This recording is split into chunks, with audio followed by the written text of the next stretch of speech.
Cameras are rolling, Right, guys. we'll cut that. Right. Another Friday afternoon chat in the biscuit factory. I'd like to introduce Jordan Robertson.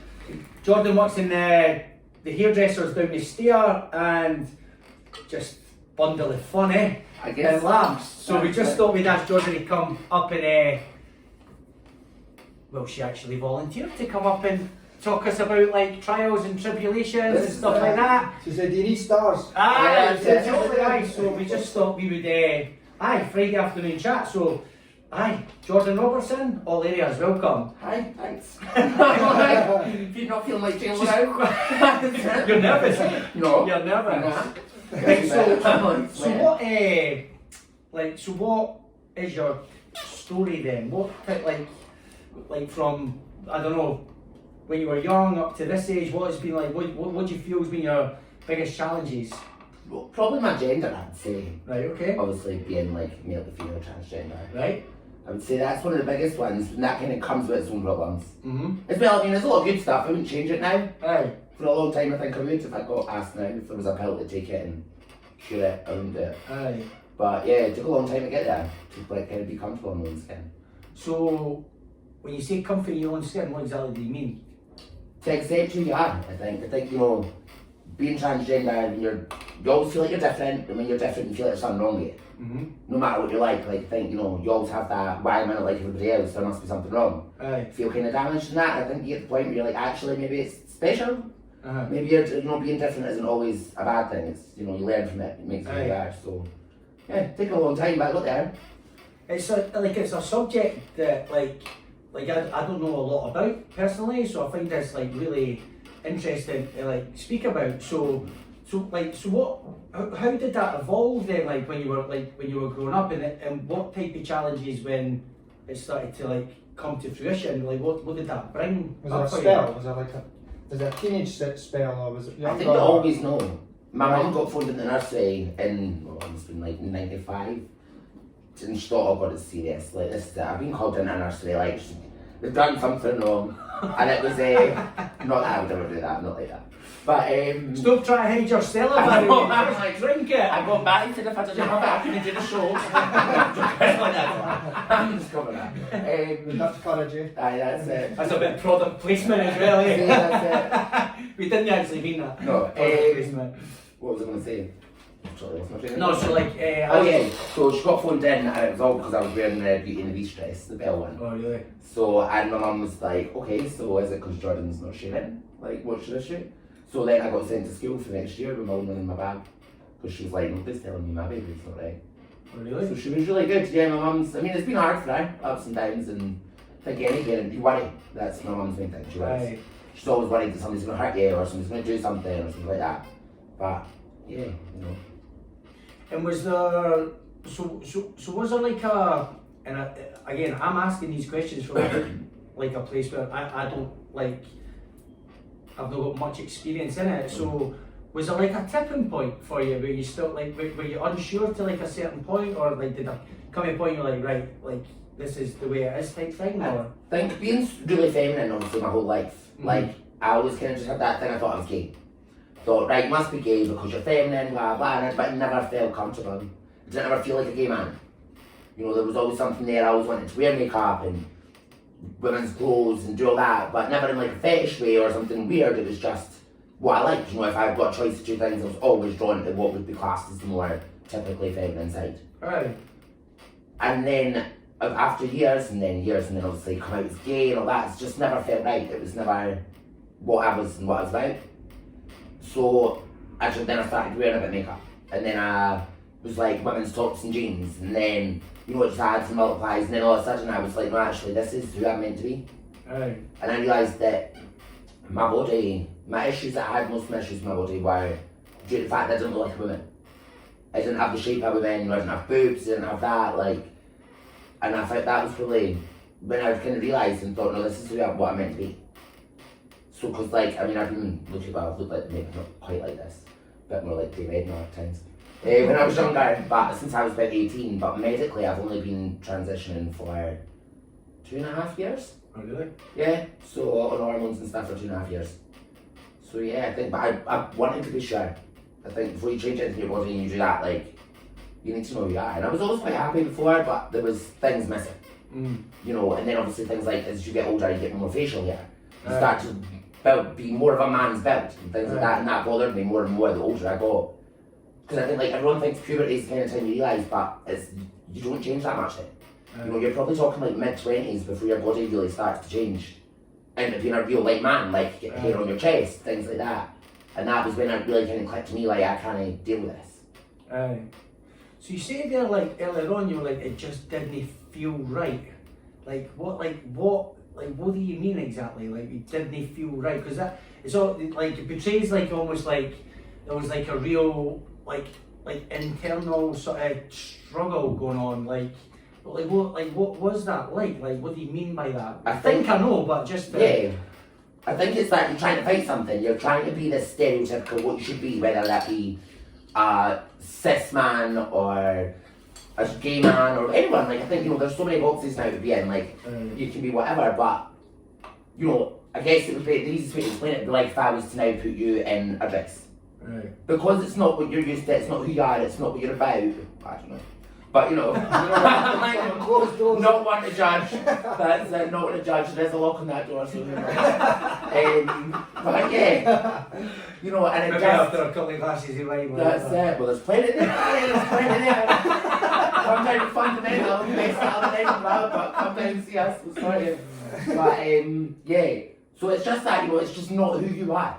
It'd be like if, you know, obviously you train, you're fit, you do things like that. It'd be like if you were just to sit, become lazy, let your body change, do all that, you just wouldn't feel like you. You feel like you're best the way you are when you do what you do and you are who you are.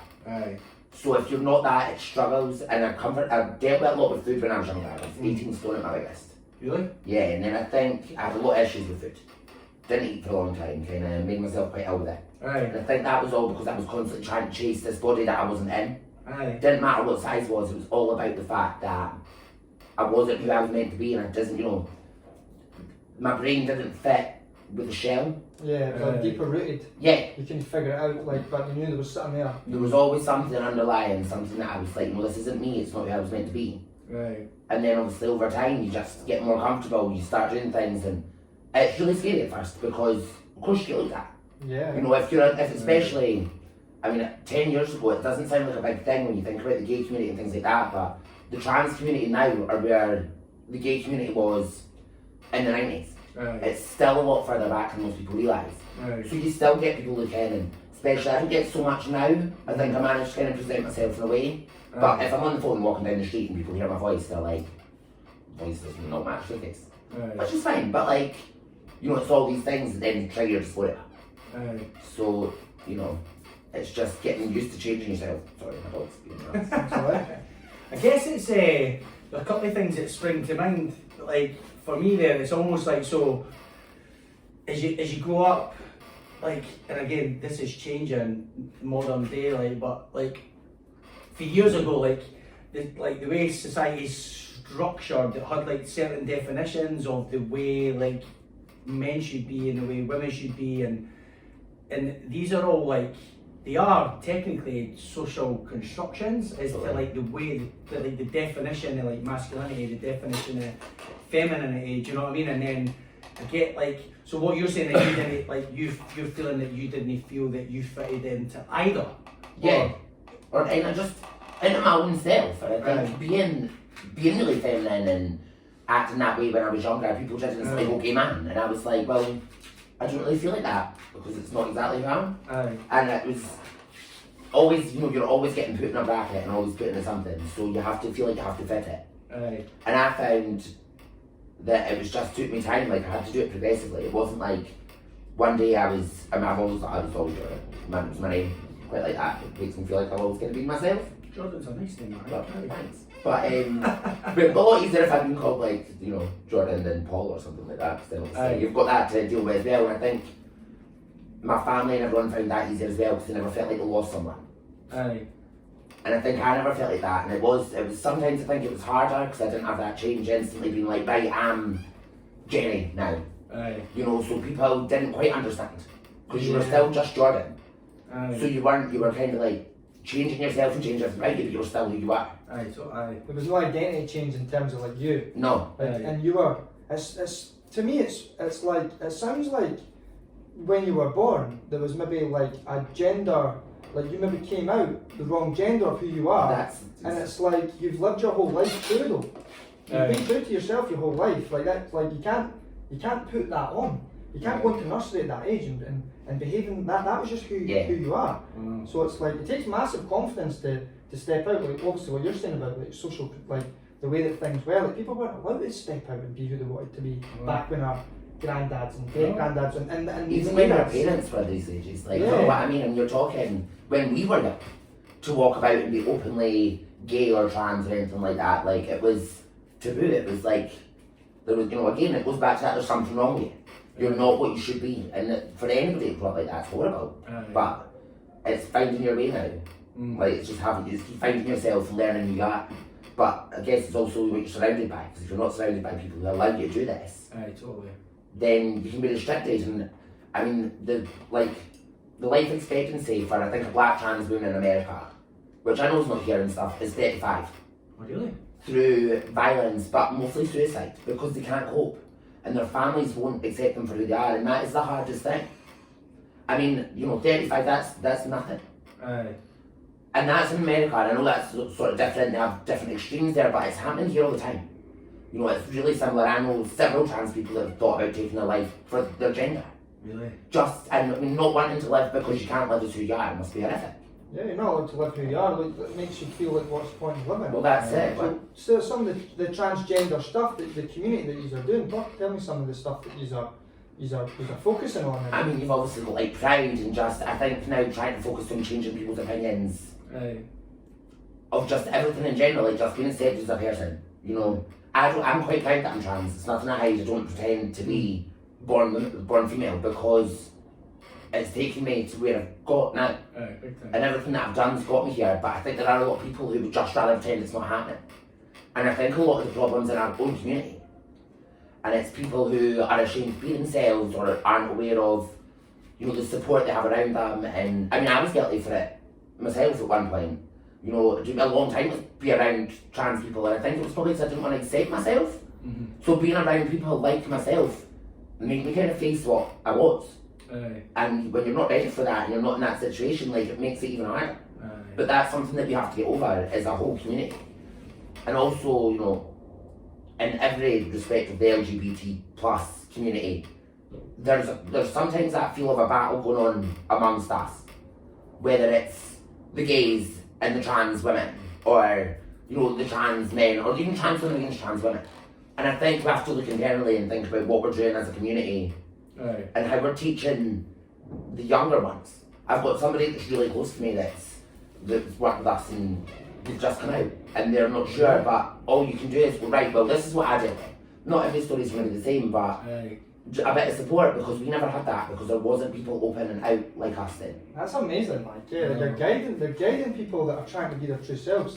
It's like every journey has a struggle, and you need people to really step up and help people that are trying to be their true selves. They open what's it they say, like every door that closes, a window opens or something, and it's like there's somebody else waiting around the corner, like to help. Like that's amazing, man. Thanks. No, that's it. You just got to, yes, you know, once you've been through it as well, I'm quite shocked at a lot of people sort of my age or older that aren't doing these things, because you know how hard it is, and you know how crap it can be at times. And I think if you can help somebody not feel like that, or feel like they're not by themselves, or that they're not damaged, that they're special because they are who they are, like everybody is, then that's, you know, it's, if you can do that for even one person, that's a big thing.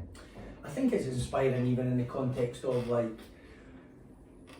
so the challenge like you've overcame has been massive, because it's been like a personal challenge, but you've also had like that social thing as well, where it's like, it's not what's expected.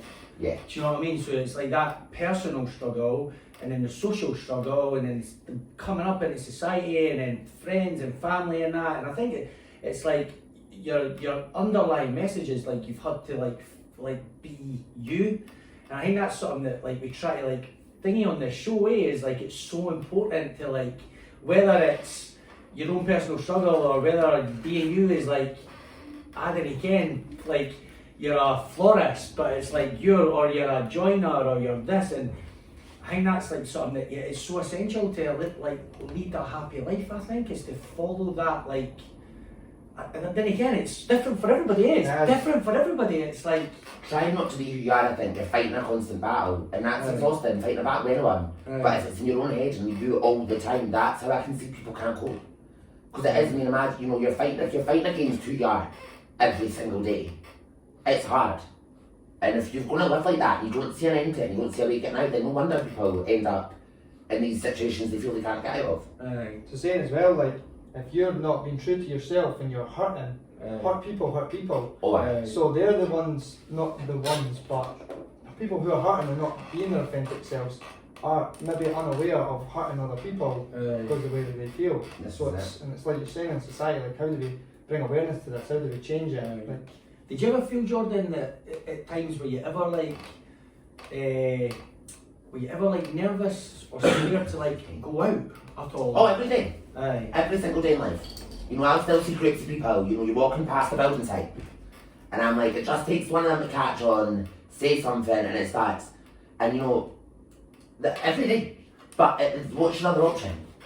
And it's like, if you are, but then anyone can say that, you know, if you are any minority, or even not in the minorities now, people look for a reason to pick on you. People are always looking, but you just got to be like, well, you walk past it and crack on. But every day I'm aware that I'm not the same as everybody else walking in the street. Somebody's going to look. And that's why, you know, when you wear so much makeup and dress the way I do, it's probably easier to think, right, well, they're saying it because of that rather than because of my gender or because of who I am. So there is that constant mask thing, you know what I mean? And it's like, defence. But yeah, you get that all the time. But even if I'm going, like, I'm going out with my friends, even if she's a menace, this is Brittany. But even if I'm going to like a friend's house, or I'm going out with friends, but I'm going to someone's house, I'm like, have you told them? Have you warned them? Because it's just that thing that I'm walking in. People are always fine normally, but you know, walking in, like, you're just like, oh, come on, like. So see, to me, that's like, honestly, that is like, you have overcame like so much, because, and what I'm about to say about myself is like pales into fucking insignificance with that, right? But I remember when I started to like lose my hair, I remember the fucking impact it had on my confidence. Honestly, I was like, I was like, for months, I didn't want to leave the house, and my confidence got shot because it was like such a physical thing. Yeah. That I was just like, and this wasn't just in my head. Everybody else would be like, doesn't fucking matter, okay? Yeah, no, but this was just in my head. So like, for you to overcome that, but then also put that out, and like, then you're going up against like, almost like going up against society. To me, that's fucking incredible, eh? It's just fucking brilliant, like. See, I just think everyone's battle, like, you're all dealing with your same thing, so it doesn't make yours any less relevant because you feel it was less. Because, you know, like, if I lost my hair, that would be worse to me, so I get it, you know what I mean? Like, I totally understand, and I think that's one of the things is you've got to stop, not you personally, but I think people have got to stop judging everybody's situations and everyone's battles against their own and against everyone else's, and just be like, actually, this person's dealing with this person's stuff. Exactly. Be that hair loss, gender, you know, weight, anything, it can all come down to your own personal thing, and I guess it goes back to that like be kind thing, like, you know, you worry so much about yourself and everything else and what other people think, when actually you're like, you know, you can only be happy with what you've got.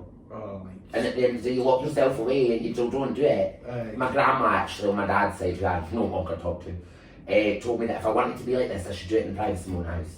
Oh, really? Which is, you know, I'm not even blame her generation. My other granny's 10 years older and so much better, so she's, you know, I went with her. But I just think, you know, well, that's like saying, right, you know, you've got to wear a wig every time you leave the house, or, you know, somebody that was overweight should only ever post a picture of their face.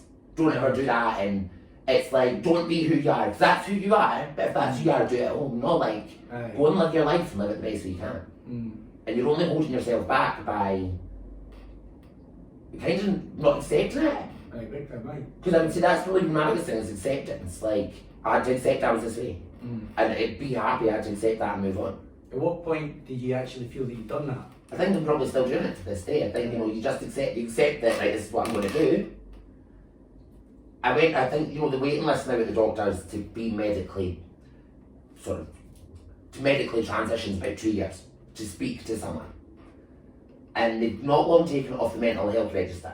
Right, okay. Which I think is good in a way because I don't necessarily want to be registered as having, well, not that there's anything wrong with it, but Aye. I don't want to be called because of my gender, like to say that I'm mentally unwell, because I'm not. However, it's so serious because it is causing people real mental illness. Aye. And it's such a big thing, you know, it's such an important thing to look after people's mental health. Oh, massive. And I just think it's so underfunded that we kind of have to look out for ourselves, and it's almost like it's irrelevant just because it's your gender, you still got to be you. Aye. You know what I mean? I might sound trapped a wee bit. No. It's I always feel like mental health is like such a, God, it's such a like, it's just such a fine line between positivity and negativity, and it's like, and like when I remember at university when I remember an essay I'd done, I researched something about mental health, and to me, like, do you know, like when there's, God, when, like, so depression, for example. Now, I'm not saying like depression doesn't exist. I'm not saying that at all. But I remember there's something called the DSM in America, and they labelled things like what is a mental health disorder. But you know, like when the DSM, if I remember rightly, when it first came out, you know, like what melancholy is. When you like think past about your life and like how it used to be and things you overcame. We say like in the DSM there was things like if you thought about that, had melancholy for longer than a certain period of time, you were like depressed. But now there's so many different types of depression that sometimes I think with mental health I think it's quite, it almost like reaches too far. So a broad scale that. Aye, it almost like goes way like too far, if you know what I mean. Like, so like if some, you can just get down days sometimes, eh? Totally. You can just be down some days, but then you'll be alright. But there's definite mental health, especially God, now with coronavirus and that, how many people they now were like, what the fuck's going on in my life? What am I going to do? Where am I going to go? It's like jobs and stuff as well. Aye, and it's families, like, and then like it doesn't even really stop. Like people now coming off furlough and all these kind of things. I obviously don't want to start scaremongering or making people feel bad, but there's a like you say, there's so many different ways of having mental health. Aye, I know. Probably all suffered with it at some point, but there's growth in it. There's some. I think Jim Carrey said something about, you know, when you're unhappy or you're not in a good headspace, it's because you're living a life that you're not happy living. And you're the creator of your own life. So if you're not happy with something in your own life, then change it. Don't keep just saying yes and yes and yes and agreeing to your life and it's just happening to you. You can make your own life happen. So a lot of it can, obviously mental health's a longer thing, but you can make progress to start getting back on a good road. You know, find people that you trust in and speak to. Or, you know, you can make the steps, but like you say, like there's people out there in every category that needs it. If you really are looking for it, but sometimes people are just suffered that much that they've, do you know what I mean, gets to that stage like, yeah. I know. I think it's trying to define what it is as well, because I understand there's a lot of mental issues, especially like, I'll just go back to my gender.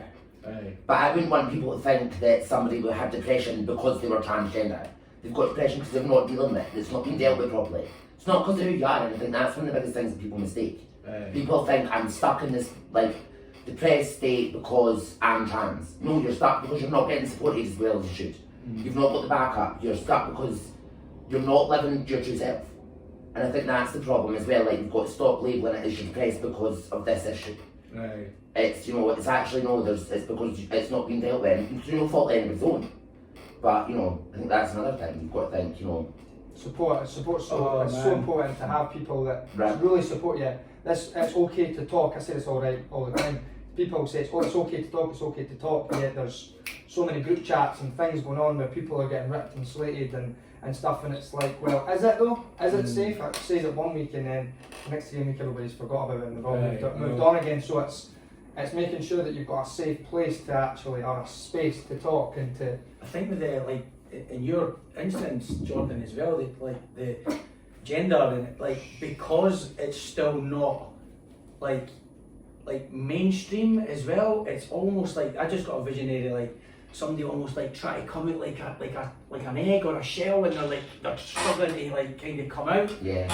And like, it's that, it must be that struggle there, and I think, like, it's that true self. I think this day and age, and that, it must be so hard for like a transgender person to like really, and I think they need like all the support in the world to Completely like, different challenges. aye, like massive challenges. If you think so, like as you say it's like coming out an egg, it's almost like you're breaking out an egg in an egg-sized box. So there's these bits of room that you can come out a wee bit, but you can't fully be yourself. You can't get out there until these boundaries aren't there or the boxes aren't there. It's not like a straight line with hurdles to jump, it's like an assault course. Yeah. And it's all this different things coming from behind you in all different ways. And That's it. how did you overcome all that stuff then? Like, what was your mindset? Who's your inspiration to really, like, who's your support structure? I didn't really, I had a lot, my parents are amazing. I've got really good friends, amazing friends. I was told a lot that I was going to fail when I was younger. And I kind of thought, well, nah, don't ram yourselves. And the only person that could maybe not fail was me. Aye. So I thought, nah, I'm going to become a hairdresser and I'm going to be the best one I ever have. And I was running up for Scottish Hairdressers here last year. I've won, yeah, I've won multiple awards. I never knew that, eh? But I've done loads of stuff in my career, but it was all because people went, oh, you're just going to be a hairdresser. Oh, well, or, oh, that's all, you know, it kind of fits what you're doing with yourself. And I was like, no, it's what I want to do. Aye. And then it was like, you know, you've been told you can't do things. I've just always been a bit like, nah. Use it as motivation. Yeah. Aye. You know, I'm too stubborn. I want to prove people wrong. Like, you tell me I can't do something, I'll do it. Like, You'll see. this is it. So what was it? How did you know that? How did you know that like hairdressing was for you then? My mum's a hairdresser, so I grew up in a salon. Oh, really? Spent my whole life in one, yeah. So I grew up and I always wanted, my mum begged me not to. Oh really? Because she comes from that generation where, you know, they were all like, well, you were just a hairdresser and it wasn't judged, and that again made me be like, nah, I'm going to be the best. And like, I think I've always had this thing about your version of success. Someone who I worked for a long time always said their version of success is being able to pay for your white goods. So say your fridge broke, they can go out and replace it today, and that was success. To me, mine will be able to make sure my mum's well looked after, because my mum is my best friend. She's done so much for me, and she's probably been through harder times than I have for making me. You know, just having to deal with it and accept it, and to send, it's hard enough being yourself out there and going out there, but imagine sending your baby elf out there, like. So that's my version of success, and I feel very strongly that my mum's got me to where I'm in my career. I mean, even now, like, I'm opening my own salon on Tuesday, and I'm like, you know, my mum's still my biggest inspiration. By the way, give it a sly plug on here if you That's want it, to. Salon 99, Portobello, yeah, no judgment policy, cute dogs to cuddle, we're not allowed to give you drinks, we'll make you very drunk, and you'll have a great haircut. So yeah.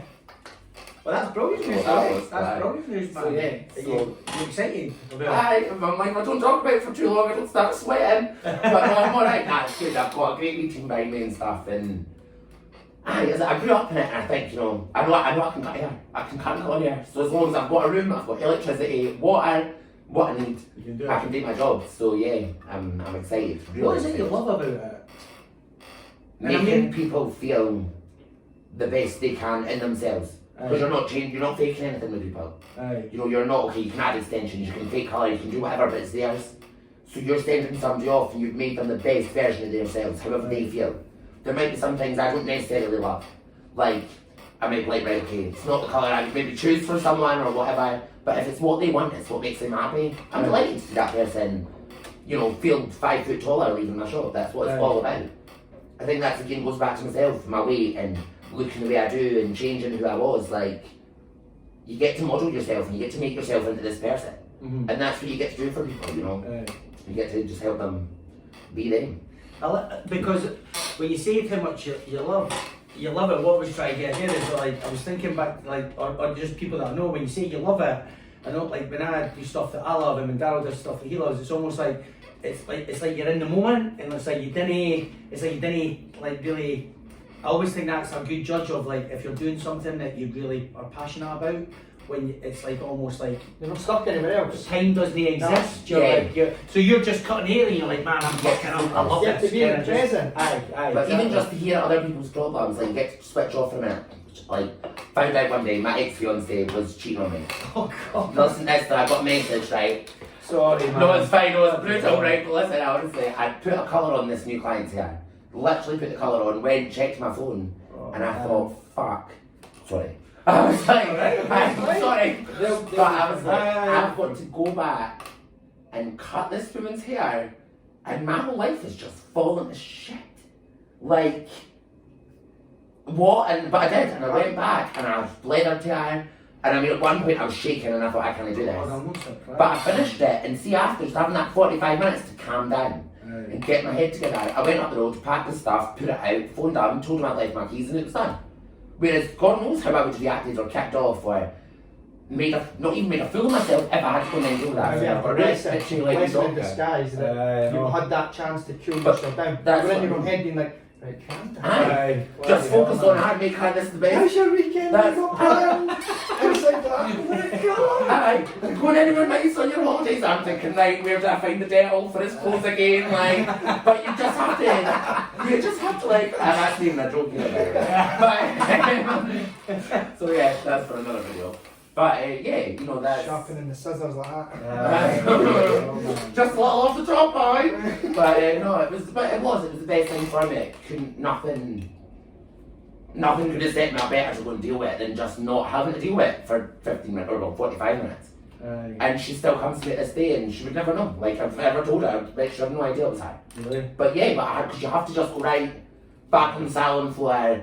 You know, you can't just sit there and start sobbing and be like, oh. Totally. So it is. I think that's another thing I love is you get to go in at 9 o'clock in the morning, and you don't really have to deal with your own problems because you're kind of dealing with everyone else's. Yeah. Be it their hair problems or their life problems. Like, my clients tell me things that I would never ever tell anyone in a million years, but that they probably wouldn't tell their friends. You're like a counsellor. That's it. You need to have the gift of the gab, I would think, which you most definitely have, Right. and that's why, see, she goes jumps from person to person, and that's why my accountant should let me register as a therapist and take it off my tax bill. But that's a different story. Again, all these different stories can go on for days. Right, that's still starting to take effect now, you're going to take it off. That's it. Don't say that. No, oh my God. I'm like you. So it's the vodka before it's hit me. No, I'm not going to go. So it's like it sounds like it's been a big journey then, Like ups and downs and trials and tribulations and I think the same as everyone. I feel like Dr. Evil here sitting with it. Living our best life.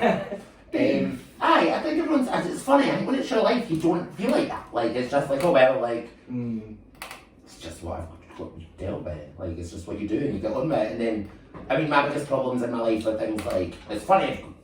It's like my salon opening. That's a big issue in my gender. Relationships, like friendships, things like that. So as much as alright, gender is probably the first thing people notice about me. It's probably the first thing people would think would be. To me, it's just. You know, it's this part of my life. It's just there, so it's just added on. So yeah, it is a struggle, and it does make you know there's things I have to think about that people probably wouldn't. But then what things I've always thought about. Are you getting to the stage now where it's like, I don't really need to think about this stuff anymore? I think you have to be aware of it for like your own safety, for where you go and what you're thinking. Right, okay. Also for how people treat you. I think one of the hardest things being trans is relationships, and people not treating you like a fetish, because a lot of people want that like. The most chat like the biggest chat line I tend to get when I'm out is I was watching T-girl porn. I'm like, what are you high? Good for you. I'm like, and if I'm like, I can assure you, if you're going to say it wasn't me, like that's it. But you know, I'm like, all right, would you ever watch a woman in a bar, like a cis woman? I'd be like, seen this video last night on whatever website, and I'm like, all right, so you really want something? That's it, like. So it's the not being fetishized, not turning yourself out of that. I think these are the challenges you have to overcome. These are things you have to learn. Like that's what I keep saying to the younger ones. Like, don't allow anyone to treat you like that. That's not who you are. And if you that's for a long time I didn't value myself, and I was running about sleeping with people that I probably shouldn't sleep with, and getting myself in dangerous situations because I felt like they were accepting me and they weren't. It was that like fetishizing me.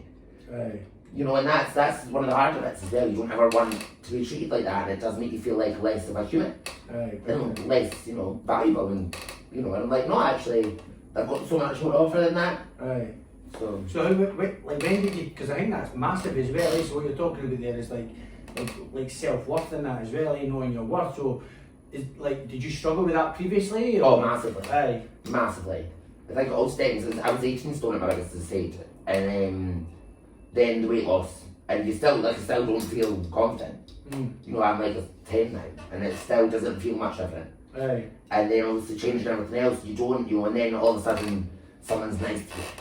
And they say the right things and they do that, and then they treat you a certain way and you feel like that's acceptance, and it's not. You know, it is what it is. Like, I'm not saying I regret a lot of things that I've done, but, you know, I had my fun too, and I was a lot of the time doing it for different reasons, but I was doing it for a reason I shouldn't, like acceptance or things like that. Aye. And now I've got to a stage where I'm like, nah, actually I'm worth more than that. Like, Aye. you know, a lot of the time, like when I used to be on Tinder and stuff, you'd get, oh, I'm glad to take out, blah, blah, blah. And then obviously I'd always say I was trans before I met them. Alright, well, just let me know when you're free and we'll get a Chinese and watch a film. Aye. But you were taking me out 20 minutes ago. So, and that, again, that kind of, all these wee bits are just like, it's a bit of a kick in the shins. Aye, I can imagine. But then you just learn, well, actually, well, nah, I'm your Chinese, I'm alright. Aye. I'll get a Chinese with the girls, I'm alright. Like, Aye. but it takes time to realise that. I mean, I was 27, 26, 27 before I realised. I mean, you're also talking a couple of years before that. And even still now, like, you constantly questioning yourself and constantly questioning what people's either their agendas are or why. And then there's that thing, why would you want to be a leader? Like, it's hard enough being like this, so why would you want to put yourself in that situation where you want to be something like that? Aye. And then you think, well, there must be something wrong with that. Aye. Which isn't right, but it doesn't lead you back. But it sounds like you've done a lot of work on just like you, and just like just being you, and I think that's like, as you say, that's like it's just a massive thing. And the more you can be yourself, it's like you didn't really need, as you say, you didn't really like. Hopefully, you get to a stage you didn't really need to bother about anybody else. Yeah. You're just like, well, I'm just me. It's like your Just awareness me. as well, like you said about being safe and going into safe environments and stuff. Like, you're obviously very aware, but then you realise where you're putting your energy, and then you realise quite quickly that we've all probably been subject to putting our energy in the wrong places for affection from people that you think like your friends, or, you know, and it's like when you put yourself into that environment, but it comes a time where are you going to continue to do it for another 10 years go by, Yeah. you're still in that same place, so you're going to be like, well, I'm not going to get much love here, there's no connection here, I need to figure out Aye. more about me and what's right for me. So finding connections is important, like, yeah. I think connecting with yourself. I think I was constantly looking for connections, looking for love with other people, when I actually just needed to kind of love myself. It's such a cliche, but it is. It's like love yourself, because you know you're not going to find love in somebody else. If you rely on somebody else, I don't believe you can rely on anybody else in life to be happy. You have to be happy with yourself, and if you're not, you're never going to be happy. You might get short bursts of happiness, and of course you find people who do make you happy. Like, it's great to have these people in your life, as say my friends, my family, things like that. They make me happy, but if I'm miserable and not accepting myself, then it doesn't matter if they do. It doesn't matter if they. And as I said, I looked a long time for that in other people. Tried to find that for a long, long time in other people. Until I realised that actually, until I accept it, until I kind of deal with it on my own and do that, it's never going to happen. It's funny, you attract the right people when you are happy with yourself as well. So when it's like the minute that you're happy, it's like the minute that you're content being alone, that's when everybody wants to be with you. The people that you're meant to be with. It's so, I think it's so important, just to like, I totally agree with you, that like, love yourself, and create a life that you enjoy living, whatever that is. Whatever, it doesn't have to live up to anybody else's expectations. No. It's your life, and I think if you can do that, I think like, I think you do gradually start to feel a wee bit like happier and content. And then I think that's like, you say, like people talk like, you know, people talk about like purpose, and I think that's where it's like you kind of create your own purpose, but then it finds you as well, and there's like this magical thing with the universe that brings situations and places and people and circumstances to you, and you didn't have to do that much to connect with them. So I loved what you said there about like connecting with yourself. I think it's like so important, and you need to like, I think it's like a lifelong journey at times. Like sometimes you learn stuff about yourself and you're like, fuck, I didn't realise I was like that, that type of thing. And I think life sometimes reflects back to you and stuff like that. So it's just a fucking ongoing journey, yeah. Personal growth, the way, and when do you ever stop growing? There's no point. I don't think you get to any age and you shouldn't still be growing in you are, and I think that's what it's all about. Like, and I'll be honest, I've learned 90% of it through mistakes. And through it is, but it's like the hard way, you know. I was that burn that I had to touch the candle 3 times just to be really sure it was going to burn me. But you know, everything, but that's, I think what's important now is trying to pass that on. And I can say, like, saying to the younger generation, this is what you do, but of course they'll make mistakes. Of course you're going to do that, but that's what makes you Yara. But you can just be like, right, all you can say is, right, but you do come back to that. These mistakes and these things that happen to you, they're shit and they're unfair, but you come back from it. It's not, don't let it get you in that spiral that then does lead into depression and leads into mental illness, and try and just deal with it, because everybody makes mistakes, but growing, is personal growth is so important. I think I was on a Zoom call this morning, like a coaching Zoom call, and people had to give like a presentation, and there was like an engineer who gave a presentation, and he says that in engineering, he was like, we actually celebrate mistakes because it helps us to rewire something a different way, or it helps us to like move the foundation of something a wee bit that way, so it balances something a wee bit. And I was like, oh my god, that's amazing. It's like, so in engineering, we want mistakes because it helps us make it better. And it's so true. It's like, and then you get to a point where you're like, well, it wasn't really a mistake because I learned so fucking much, or it put me on that path and that type of thing. So, it's fucking weird. I was an engineer for Blake's just along the road. When I was an apprentice, if I made mistakes like that, I wouldn't have got that kind of... Oh really? That's what the guy said this morning. I can tell them, I can get them told. Put a structure together that I've drilled all the holes with the beams and they didn't line up. My tradesman's not really happy, but... You're welcome. At least you'll know he needs to drill new holes, so we'll get there. This is what the guy said this morning, like, and he said it in such a prophetic voice as well. I was like, oh man, that's amazing. I remember that one, there's so many people being like, oh my god. I love this, our dad was fucked up again. But we know what we need to do, It sounded good, like. It did sound good, like, fucking hell, man. So Jordan, if you could like, if you could give like any advice to like anybody, but I guess more specifically to like trans, about challenges that you've overcame and that they might be going through as well, what would you say, man? Don't be scared to reach out to people and ask questions. There's so many things. I put it off for years because I thought I would have to have operations that I didn't necessarily want to have. And then it was like, no, that doesn't define you who you are.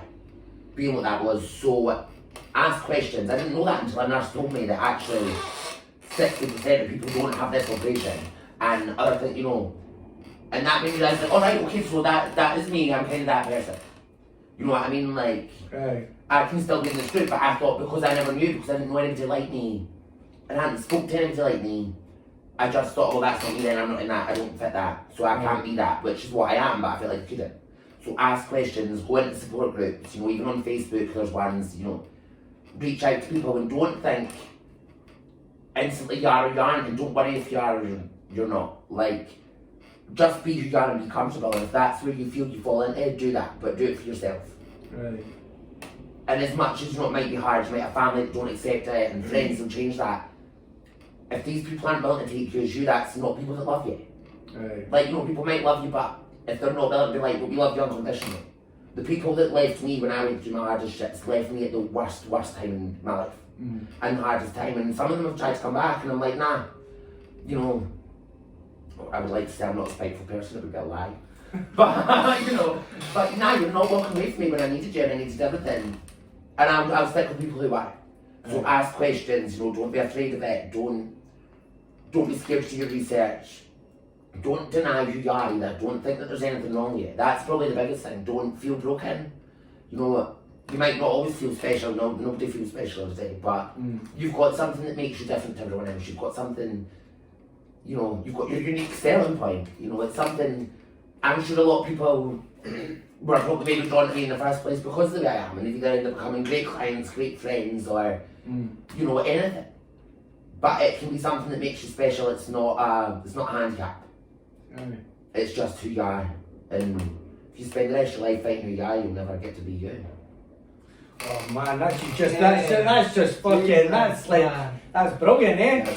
We love these statements like that in this programme, we love it. Jordan, that could possibly be the best one yet, actually. That's it.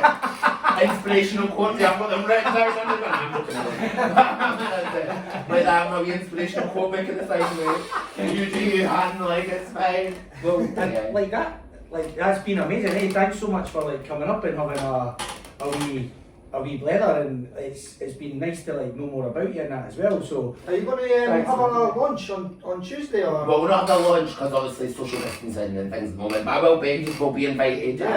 Everyone, come Portobello's place to be. Yeah. I'm going to be a new Porty women now, and that's going to be me. We're going to Brilliant, fit in the classy bands. You're going to miss the fundamental crew. I'm going to miss other stuff, talk about I'll cry. So I'm like, Alright, I love them, they're my family, but there's been Jenny especially, who owns Fundamental downstairs, big plug Fundamental, has been one of the best friends I've ever had over the last, I mean for a long time, but over the last year and a half especially, and I have gutted to leave them, but I'm not going far, you know, and I'll see them, but yeah, it'll be hard, and I miss all you guys. but you're following your heart, eh? And This this is so important. You're following your heart, and it's like your chance for you to like go out on like your own and that's it, and they'll still be here, you know, they'll be friends though, I think that's nice, you know, you carry on. They're not my friends through work, they're my friends, and then it just so happens they're my colleagues as well. Yeah. So, and the support I've had from them, I'll never ever forget that, I'll always have that, and I think it's helped me get to to the point I can go and feel like I can do this. Aye. So yeah, I'll still be kicking about, he's never going to do that easily. Oh, we'll miss you at the Biscuit Factory That's it, actually. We'll that's miss you it. stoking about like. Stoting about, And wee Brittany, man. Where is Brittany? She's disappeared. don't, I mean, like a terrible mother. Brittany! Come here! Brittany's just went to the toilet and Ah, No, Brittany. she's not, like, don't joke. Brittany, where are you? Yeah, so yeah, don't phone that, let's be safe. That's me. Aye, so Jordan, thanks so much for coming in. And good luck with the launch of your Yeah, salon on guys. next week. Eh? we'll support any way we can. Thank you very much, I appreciate that, guys. You know, thanks for having me. No bother, it's been a You've been pleasure. salon since you were young, you'll be able to do this with your eyes closed, man. Well, that's what we keep saying. We're like, I'm like, that'll be fine. I'm gonna have to get that tattooed like on my face. That'll be fine. You'll smash it. You'll smash it. So, aye, Jordan Robertson, thank you so much for coming in. Another All Areas podcast on the Friday. Anybody else wants to come in and tell their story, drop us a message, get in touch, and just have a fucking fantastic weekend. Check Daryl with a new hat as well. Yeah, that's My it. hats and t-shirts. Yeah, So thanks today. to Liam Todd for sorting us with the printed gear. We'll put a link in the bio for him. He's a new guy in Edinburgh who's starting to do the print gear, and he's going to start doing the embroidery as well. So aye, check him out. So thanks very much, Jordan. Thanks, guys. And aye, Brilliant. until the next one. Until the next one. it. Have a nice Cheers, guys. weekend. Woo! Well done, Jordan. I've got a wee hairstyle to my